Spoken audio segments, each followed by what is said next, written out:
Things have changed significantly. Troy Dannen is in that position. He joins us right now. Good morning, Troy. Thanks for spending a few minutes with us. We appreciate it. Guys, I appreciate the opportunity, but I got to tell you, right now, being the athletic director of the University of Washington is about the greatest thing. You know, we just played for a national championship, and I know what we're going through right now, but this is a great place with great people and great culture. I mean, it's awesome, and we're going to talk about some things that have been a little rough in the last week, but this is a great time in the history of the University of Washington. Yeah, quite a bit of winning since you took over, huh? I mean, just all you basically know is winning and then a tough title game, but, you're just kind of a winner? Well, it was fun to be a part of that ride. I came in the middle of something, and it just kept getting more special and more special by the week. And it was, even I coming in here, you learn a lot of lessons about how to win at the University of Washington and the culture that's in place. And so when things happen like happened, you kind of have an idea of directions you need to move to sustain what's so great and what allowed this run to happen, and make sure that you don't lose sight of all the good things as we make changes maybe at the top. What did you learn, Troy, over the last Big Brother Damon this the other day? And you've been in as an athletic director for a long time, been around administration for a long time. What did you learn about the sport of college football over the last 6 or 7 days? Well, about the sport of college football, I mean, I don't think I learned anything new. It is not the sport. It is not the enterprise that maybe we romance and reminisce about. It is a different world, and in some way, it's professionalized, but not cleanly professionalized. We have the tie to the academic enterprise, and that tie should never and hopefully never goes away. So, we're trying to serve that holistic master and serve the student. And at the same time, it's become a big, big, big business. And so things happen on the business side. And a lot of times there's a great line from, I'm a North Dallas 40 fan, that old football movie. And there's a great line that every time you want it to be a business, I want it to be a game. And every time I want it to be a game, you want it to be a business. And so trying to balance those two things, this is a part of college athletics today. When did you know? When did you know that you were going to be in the position of hiring a new coach? When did you have an inkling, and when did you know for sure? Oh, believe it or not, I had an inkling around Thanksgiving. We put a pretty good contract offer on the table, and when we couldn't get it signed, that gave me some pause. And it wasn't until obviously this week when there were vacancies, or a vacancy that became real, and you had to act on that inkling. It was a pretty good offer that was on the table, and the fact that we couldn't get it signed led me to believe that there might be uncertainty down the line. So, frankly, I'd been doing a diligence really over the last month and maybe 5 weeks, just in case this eventuality came. I'm not sure. I'm certainly not in a position to foresee Nick Saban retiring, but you just never know what was coming. But there was a reason we couldn't get it signed, and it wasn't because of what the contract looked like. So, that inkling's there, and it did give me a long runway to do a lot of diligence along the way. Troy, was that about the same time that he hired Sexton? Did that offer come, and then he look at it and go, hold on a second, I may need a power broker, I may need one of these power agents, or did he hire the agent first and then the offer came? Oh, so when I got here, he was represented by Jimmy, and I've known Jimmy for a while and for a long while. So that was in place. I don't know, how long he had been his representative, but he was from the day I got here, at least, okay, and before. So what are those? We run into this in baseball a little bit too, with major agents who control multiple different free agents in a season or in an off season. What is that like when you're dealing with Jimmy Sexton? And we spent some time kind of learning about him last week. Brock obviously knew a lot about him already, but for a lot of the listeners, learning all of the different coaches that he represents, how does that complicate a negotiation or conversation with him? Well, I mean, you look at Alabama, and I think there were, and I don't know if this is true or not, but you saw 4 or 5 names bandied about, all of them his clients. And so, it does complicate. My coach Tulane was once in a search with their candidates and that were all represented by the same agent as well. So it does complicate things, because you never know what you're hearing and what you're being told. And I actually have great respect for Jimmy. I mean, we should all have a Jimmy Sexton in our life, quite honestly. Who knows? But that's his job. And that's one of the things, people want to get angry and angry, but, you got to understand what people's jobs are to do. And he's obviously proven to be highly successful at what he does.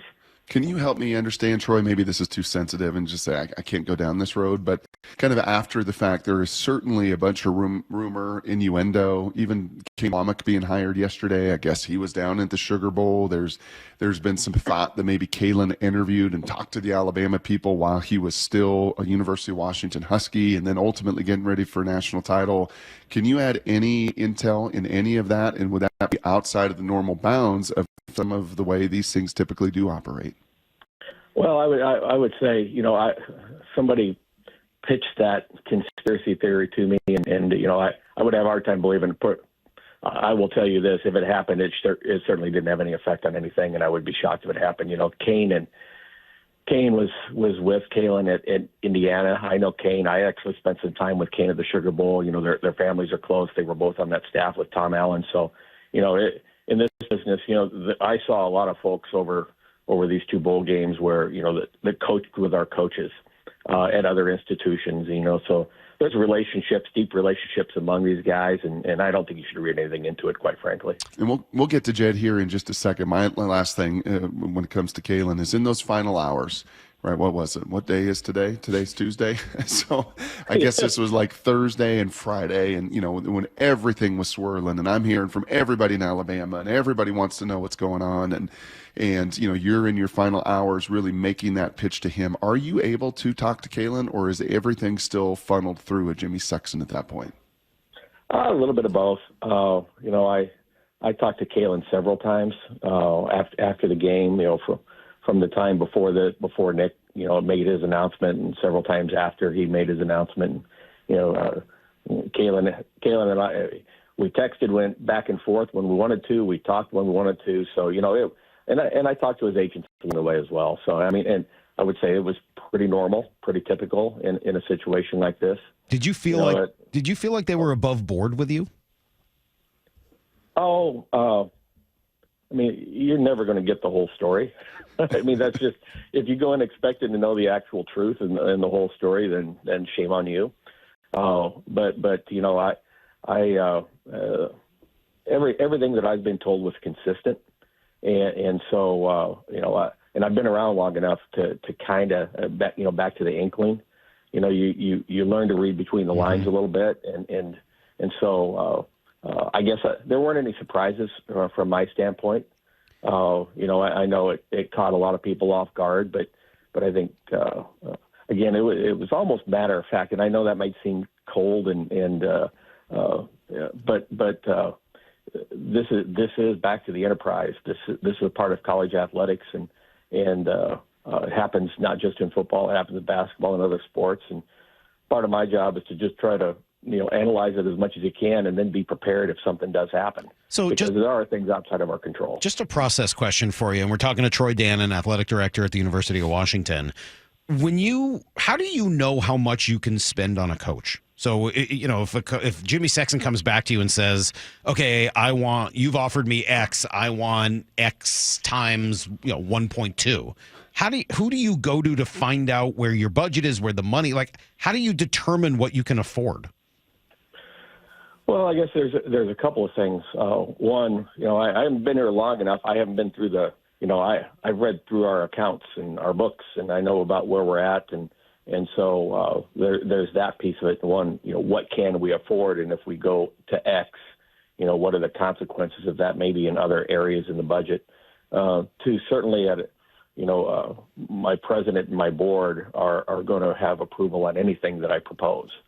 And so, the president, the board, not a day went by, both in deciding what kind of contract to put in front of Kalen and then ultimately during the process where the president and the board aren't involved, because I don't have unilateral authority to do anything. Mm-hmm. This is going to be the highest paid, employee on campus. There's a lot of folks that need to be involved and sign off on it. So there's that piece of it. And two is, whether or not the market is goofy and out of control or not, we know what the market is. And I'm not trying to make decisions based on a Pac-12 market anymore. I'm trying to make decisions looking at the Big Ten. And with where we're at, with what we've achieved, the pelts on the wall, what number exactly is consistent and slots into where the market is. So you put all those factors together, and can you afford it when you find that slot, and can we come up with a way to do it? Can I get some donor support to help make things happen? All those things. And so, that doesn't happen at the last second. That happens along the way. And frankly, it for me, I think we had the contract in front of Kalen, at least the first version of it, about 10 days after I'd gotten here. So it was really a priority from day one. Okay, and then we fast forward to where we are now. And I know you got to pick Coach up here in just a little bit. It's going to be an unbelievable day over there introducing him. And we got word yesterday that so much of his staff is coming along with him. Troy, that first phone call that you make to Jedd Fisch sounds like what? Well, the first phone call, and I made a lot of first phone calls to a lot of people, and the first phone call was really introductory. I had not spoken to him. I had not met him. A lot of mutual acquaintances, but it was just a matter of getting to know one another. It's not digging in and saying what offense are you going to run and where are you going to recruit your tackles from. It was just more about getting to know you. And the most important thing I think in hiring, there has to be a relationship and a partnership with your coach when you make the hire, because my job is to empower our staff to get things out of the way so that coach can succeed. That coach needs to tell me what I have to get out of the way so he and the program can succeed. And so you've got to start by building a good relationship, and that's really that introductory call. And then from there, once you figure out, hey, we could be good partners, and I believe in what the philosophy is of this person. It moves like lightning at that point, especially when we're in the middle of January. In the old days, that might be the start of a 2-week process, and today it's the start of a 2-day process. Yeah, the NFL is still about a 2-week process. So those guys will, and John Schneider over there down the road in 405 will have some of those conversations with a number of different candidates.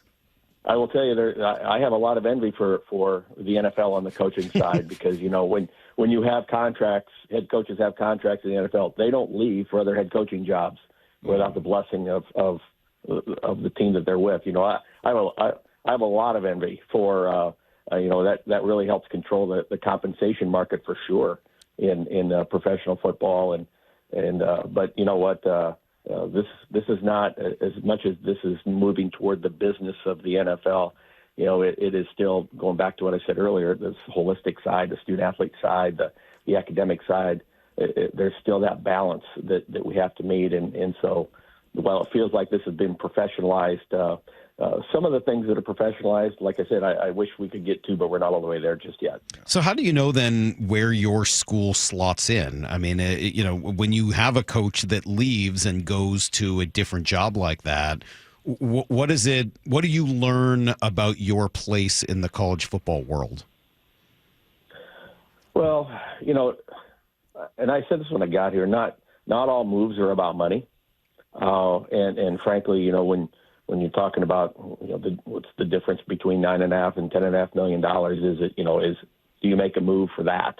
Do you make the move between $1 and $1 million? I get it, but at what point is it no longer about money? Is it about other things? And those are the things you can't control. So I think it says less about our place in the hierarchy of college football, and it really says more about the individual's motivations and desires and goals, it doesn't matter here. Obviously it's happening in Arizona, even to me, to a minor degree at Tulane. When you leave a place, people are upset and don't understand because, the folks that are left behind love the place and it's theirs and they own it, and they can't understand why you don't want to have the same ownership. And one of the things I will say today at this press conference is, what I want Washington to become is that aspirant place that everybody wants to come, and that there isn't any place else that that would be an aspirant beyond who we are. But how much of that is related to the new form of college football and the NIL money and everything else that goes with salary? You know, how serious is Washington in terms of NIL with competing with some of the biggest names around the country who do that, you know, to the nth degree? Well, if you're arguing that you know, to be the aspirant, you have to be the biggest budget, have the largest NIL pot, have the biggest coaching salary, we're probably not going to get there. You know, but if you have adequate resources, if you have an NIL pool, if you will, through your collective today, and you know that will evolve, right? And NIL wasn't even a thing 3 years ago in determining where you were at in the hierarchy. Right. There will be something else 3 years from now. So we got to stay ahead of that a little bit. But you know, it is to be competitive. You know, you're still going to have to out-recruit, out-work, out-train, out-scheme in order to win anything. And, you know, look at Michigan in the championship game. You know, they had 3 Big Ten titles in a row. They'd lost in the semifinal. It didn't happen overnight. You know, and you know, they'd had a long history of losing to Ohio State, and then they started beating Ohio State. So, you know, there are things, and now you look at Michigan and say, this is, you know, you just won the national championship. Georgia just won 2 before that. Does this make it the greatest job? Well, there's not always going to be one. And we've got great history here. You know, we've got resources put together that will allow us to be competitive against anybody we play. And now we got to out-recruit, out-work, out-train, out-scheme. And you got a busy day, so we got to let you get running. You got a coach to pick up. You got a press conference to handle. Troy, thank you so much. Let's make sure this ain't the last time that you jump on with Salt. Yeah, this was great. Thank you so much. Good to talk to you guys. Thanks. All right, there you go. There's Troy Dannen, athletic director at the University of Washington. And